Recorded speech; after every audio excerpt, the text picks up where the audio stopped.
बेटे की चाहत में पति ने पत्नी और बेटी को छोड़ा। कांग्रेस नेता राजकुमार शर्मा ने अपनी बेटी की उम्र की लड़की से रचाया विवाह। छतरपुर जिले के गोलगंज थाना अंतर्गत डोंगरपुरा निवासी राजकुमार शर्मा की पत्नी और जवान बेटी ने उन पर मारपीट और प्रताड़ित करने के गंभीर आरोप लगाए। उन्होंने बताया कि 30 अप्रैल 2002 को शादी के बाद उनकी एक बेटी का जन्म हुआ, जिसके बाद से ही राजकुमार शर्मा उन्हें प्रताड़ित करने लगा और बेटी की चाहत में उनके साथ मारपीट करता रहा। और अब कुछ दिनों पूर्व उनके पति ने अपनी बेटी की उम्र की लड़की से शादी कर ली। उन्होंने बताया कि वे अपनी जवान बेटी के साथ न्याय के लिए दर दर भटकती रहीं, लेकिन राजकुमार शर्मा के पैसे और रसूख के आगे उन्हें अब तक न्याय नहीं मिला। आइए जानते हैं क्या है पूरा मामला। नमस्कार साथियों, मैं अभिषेक चौरसिया, दबंग न्यूज के लिए। आज हम एक ऐसे परिवार, एक ऐसी जो हमारी बहन के पास बैठे हैं जिनके पति ने लगभग शादी के 20 साल के बाद उनका परित्याग कर दिया है और अपनी बेटी की उम्र की लड़की से बिना बताए शादी कर ली है।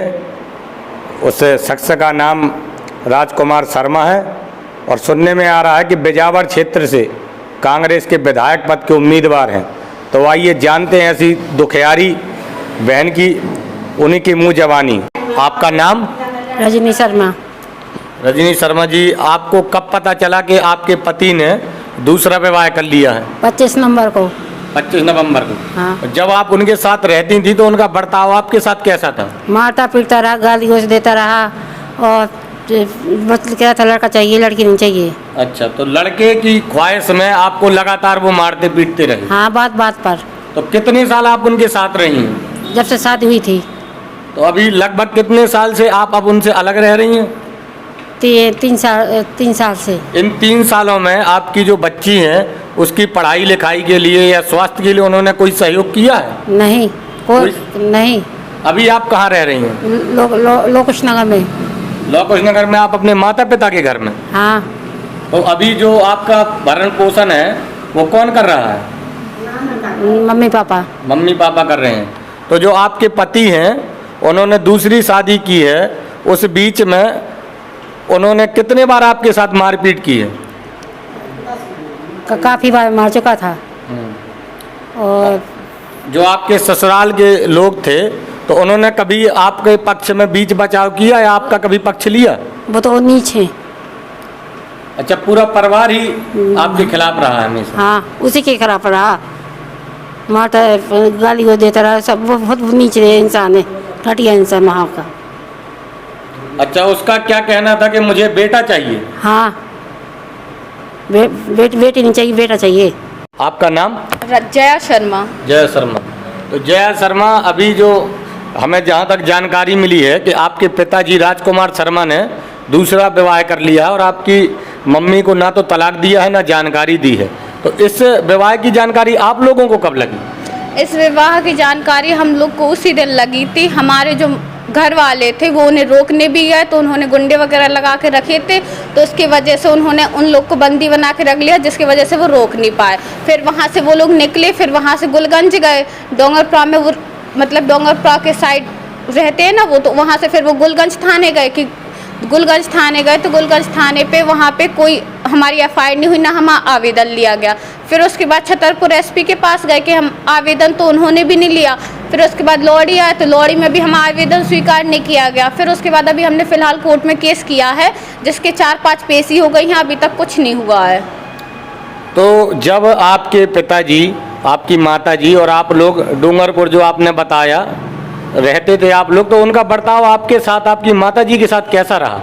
वो हमेशा से मारते पीटते रहे, लड़की लड़का से भेदभाव करते रहे, कहते रहे कि तुम लड़की हो, हमें तुम्हें नहीं चाहिए था, तुम आ गई तो तुम हमारे लिए बहुत बेकार हो, तुम मरते क्यों नहीं हो, ये वो अनाप शनाप बोलते गए। वो कहते थे तुम्हारी जगह लड़का होता तो आज हमारा काम फलता, हमारा काम संभालता, तुम हो गई मनहूस।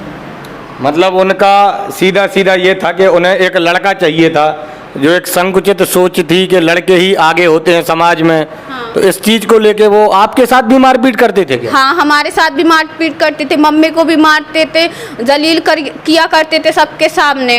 अच्छा, तो अभी आप जब से अपने ननिहाल में हैं तो आपकी जो शिक्षा दीक्षा है उसका खर्चा कौन वहन करता है?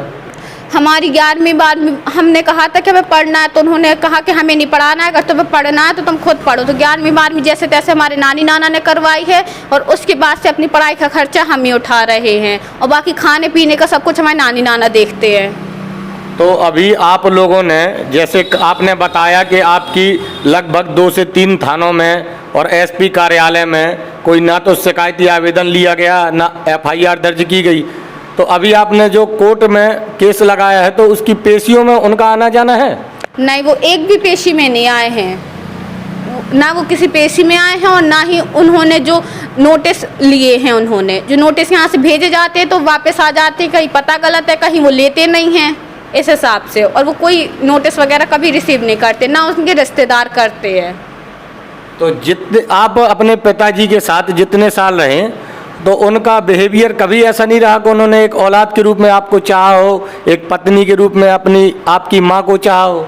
नहीं, उनका कभी भी बिहेवियर ऐसा कभी नहीं रहा है। वो हमेशा से मारते पीटते रहे, पर हम लोग इसी आस में रहे कि चलो कभी तो सब कुछ अच्छा होगा, कभी तो सब कुछ अच्छा होगा, पर कुछ भी अच्छा नहीं हुआ। अब 3 साल पहले उन्होंने हमें वहाँ से भगा दिया था, मार पीट के जैसे तैसे भगा। हमने कहा कि चलो ठीक है, ये अगर चाहते हैं कि हम यहाँ पे रहे तो सब कुछ मतलब ये हमारे साथ तो रहेंगे, पर फिर भी इनका बर्ताव वैसे ही रहा, ना कभी बात करते थे, ना कभी फ़ोन उठाते थे, फ़ोन करो तो डांटते थे। फिर उसके बाद इन्होंने 25 नवंबर को 2022 में इन्होंने दूसरी शादी कर ली। जो दूसरी शादी की है, तो हमें जहाँ तक जानकारी मिली है कि उस जो लड़की की उम्र लगभग 20-21 साल है। हाँ, लड़की हमारी ही उम्र की है, हमसे 1-8 साल बस बड़ी है, बाकी वो हमारी ही उम्र की है। तो एक आपके पिता ने आपकी उम्र की जब लड़की से शादी की, तो आपके ऊपर कैसा गुजरा जब आपको जानकारी लगी? उन्होंने हमारे नानी नाना से कहा था कि उन्हें हमारी शादी करनी है, तो वो हमारे लिए लड़का ढूंढ रहे थे, 2-3 साल से ढूंढ रहे थे कि उन्हें हमारी शादी करनी है। नानी नाना तो खिलाफ थे पहले इसके कि इतनी छोटी लड़की है, बालिग भी नहीं है, तो कैसे शादी, पर वो बोले, वो ज़बरदस्ती कर रहे थे, वरना बोल रहे थे कि हम इसे छोड़ देंगे। तो नानी नाना ने कहा कि ठीक है कर दो शादी। जब इसकी शादी को भी वो तैयार हो गए, तब वो लड़का वगैरह ढूंढते रहे, फिर उन्होंने खबर आई एक दिन कि उन्होंने खुद ही अपनी शादी कर ली। आपके पिता के बारे में बताते हैं कि वो एक बस कंपनी चलाते हैं, ट्रेवलर कंपनी, और राजनीति में भी अच्छा खासा रसूख रखते हैं, और बिजावर विधानसभा से विधायक पद की टिकट कांग्रेस पार्टी से मांग रहे हैं। आपको इसकी जानकारी है? हाँ, हमें जानकारी है कि वो बिजावर से चुनाव लड़ रहे हैं कांग्रेस की तरफ से। हमें तो उन्हें बल्कि पिता कहने में भी शर्म आती है। हम किस मुंह से कहें कि वो हमारे पिता है? अगर किसी से बताएंगे वो हमारे पिता है तो हम क्या कहेंगे उनसे कि हमारे एक ऐसा पिता है जिसने हमारी उम्र की लड़की से शादी कर ली दूसरी।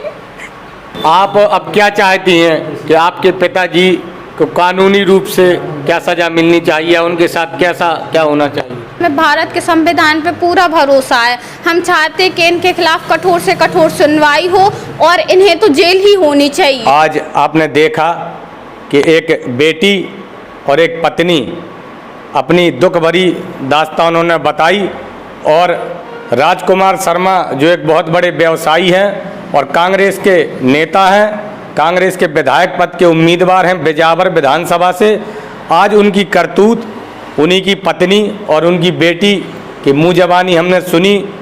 ऐसे व्यक्ति को क्या हम अपना विधायक बना सकते हैं जो अपनी पत्नी, अपनी जवान बेटी को बीच राह में छोड़ के चला गया और अपनी बेटी की उम्र की लड़की से विवाह कर लिया? अब यह निर्णय जनता को करना है, कांग्रेस पार्टी को करना है, भारतीय संविधान को करना है कि ऐसे आदमी की जगह कानूनी कार्रवाई करके जेल के पीछे है, विधानसभा भवन में है। मैं अभिषेक चौरसिया अपने साथ अभिषेक रेछारिया के साथ दबंग न्यूज के लिए, नमस्कार।